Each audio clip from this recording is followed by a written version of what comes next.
మనకి ఈ రామ్ చరణ్కి అల్లు అర్జున్కి మళ్ళీ ఏదో వివాదాలు ఉన్నాయని కొన్ని న్యూస్లు వస్తున్నాయి. అంటే మీరు ఏమంటారు? అంటే ఉంటాయి అట్లా? ఉండవు, ఎందుకు ఉంటాయి? ఇప్పుడు చిరంజీవికి అల్లు ఎందుకు ఉంటాయా? బాగుండదు, ట్రావెల్ చేశారు కదా. చిరంజీవి చెప్పిన మాట అల్లు తింటాడు, వాళ్ళలో కొన్ని పాయింట్స్ వాళ్ళిద్దరి మధ్య భేదాభిప్రాయాలు ఉండొచ్చు, వాళ్ళ ఇంటర్నల్ మ్యాటర్ అది.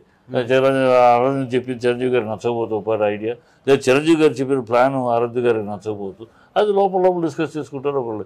అలాగే రామ్ చరణ్ అర్జున్ ఇద్దరు ఒకే ఫ్యామిలీ, ఒకటి సక్సెస్ అని మరొకటి ఆస్వాదిస్తారు తప్పితే డిస్కరేజ్ చేసుకుంటారు. ఇదేంటంటే మనకి మీడియాకి ఆహారం కావాలి కదా, యూట్యూబ్ మీడియాకి. ఇదిగో అమ్మాయి పాపం సాయి పల్లవి ఎవరితో ముహూర్తంలో ఫోటోలు దిగితే వీళ్ళతో పెళ్లి చేసుకున్నారు ఇలాగ అకారణంగా వాళ్ళు ఏదో వ్యూవర్షిప్ కోసమని ₹4 ఆ వ్యూవర్షిప్ని బట్టి వచ్చే లైకులను బట్టి వచ్చే డబ్బుల కోసం కక్కుతిపడి కొన్ని ఛానల్స్ ప్రమోట్ చేస్తే ఎందుకంటే వీళ్ళిద్దరు ఇప్పుడు స్టార్డమ్ చూస్తుంటే మీకేమనిపిస్తుంది అంటే ఇప్పుడు అల్లు అర్జున్ విషయం కానీ రామ్ చరణ్ విషయం? ఏమో అల్లు అర్జున్ కష్టపడుతున్నాడు ప్రతి పిక్చర్కి. అల్లు అర్జున్ గతంలో కూడా ఒకసారి చెప్పాను, రేపటి ఫ్యూచర్ ఇండస్ట్రీ గురించి ఆలోచిస్తే ఇప్పుడున్న హీరోలు ఉన్నారు లాక్కెళ్తారు బండిని.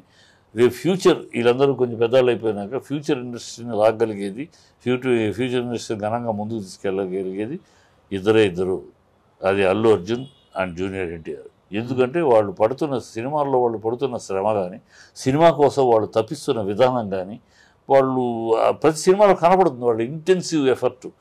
ఆ సినిమా సూపర్ హిట్ అవని మామూలు అవని, బట్ వాళ్ళిద్దరూ పడుతున్న శ్రమ, ఇన్సెంటివిటీ, పర్ఫార్మెన్స్లో కానీ, క్యారెక్టర్లో దూరిపోవటంలో కానీ ఇద్దరు బ్రహ్మాండం చేస్తూ ఇది గుడ్ సిమ్టమ్. మళ్ళీ గొప్ప ఇద్దరు హీరోలు మన ఇండస్ట్రీకి, మళ్ళీ ఇండస్ట్రీని నెక్స్ట్ ఒక 20 ఏళ్ళు రాబోయే 20 ఏళ్ళు ముందుకు తీసుకెళ్ళడానికి ఇద్దరు దొరికారు బ్రహ్మాండంగా అనేది. మరి రామ్ చరణ్ పరిస్థితి? రామ్ చరణ్ వేరే రూట్లో వెళ్తాను. బిగ్గెస్ట్ బొనాన్జా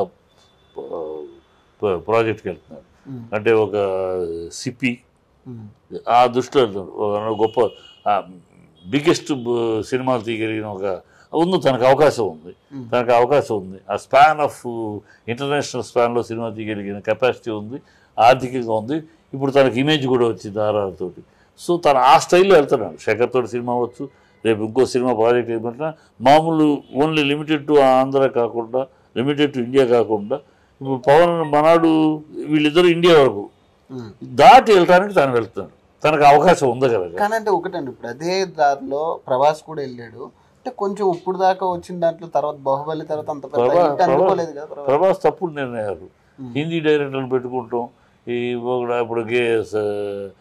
లవ్ స్టోరీ అది ఇదేంటి ఇద్దరు రాధాశ్యామ్, అది ఆ డైరెక్టరు కొత్త డైరెక్టరు అంత తన ఇమేజ్కి తగినట్టు ఒక ఇమేజ్ వచ్చినాక ఇమేజ్ రావటం ఎంత కష్టమో, వచ్చినా కాపాడుకుంటా అంత కష్టం.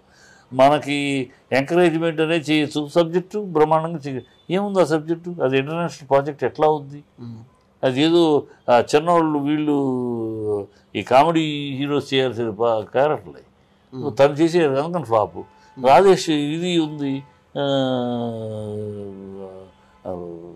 రాముడు వేషం, అది వాడేవాడండి సన్నాసి, వాడేవాడు డైరెక్టర్ ఏంటి, వాడికి ఏం తెలుసు రామాయణం గురించి? వాడు అన్ని అవకతవకలు, బుద్ధి జ్ఞానం లేకుండా రామాయణాన్ని అంత కిల్ చేయాలో అంత కిల్ చేసి వాడు ఒక అన్ఫిట్ ఫెలో ఆ డైరెక్టర్. వాడు అసలు డైరెక్టరే కాదు, వాడు కేవలం గ్రాఫిక్స్ మీద ఒక కథ తయారు చేసి. తను డార్లింగ్కి ప్రభాస్కున్న వీక్నెస్ ఏంటంటే అది ఒకసారి క్రెడిట్, ఒకసారి ఇంటర్ఫేర్ అవ్వడు. ఒకసారి ఒప్పుకున్నాక సినిమా డైలీ సెట్లో ఇంటర్ఫేర్ అవ్వడు. డైరెక్టర్ ఏం చెప్తే చేసుకుంటా పోతారు తన పాటు కూల్గా. ఆ విధానంలో అలా చేసేవాడు మంచి డైరెక్టర్ని, క్రియేటివ్ డైరెక్టర్ని పెట్టుకోవాలి.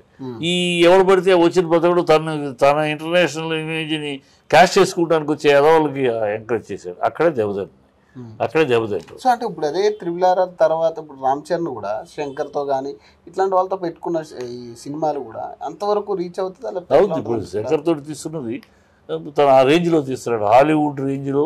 అంటే జగన్ మనాడు ఎయిమ్ ఏంటి, రామ్ చరణ్ మొన్న రాజమౌళి ఎఫెక్ట్ తోటి మనం ఎరీనాలోకి ఎంటర్ అయ్యాం, హాలీవుడ్ ఆస్కార్ గ్రౌండ్లోకి ఎంటర్ అయ్యాం.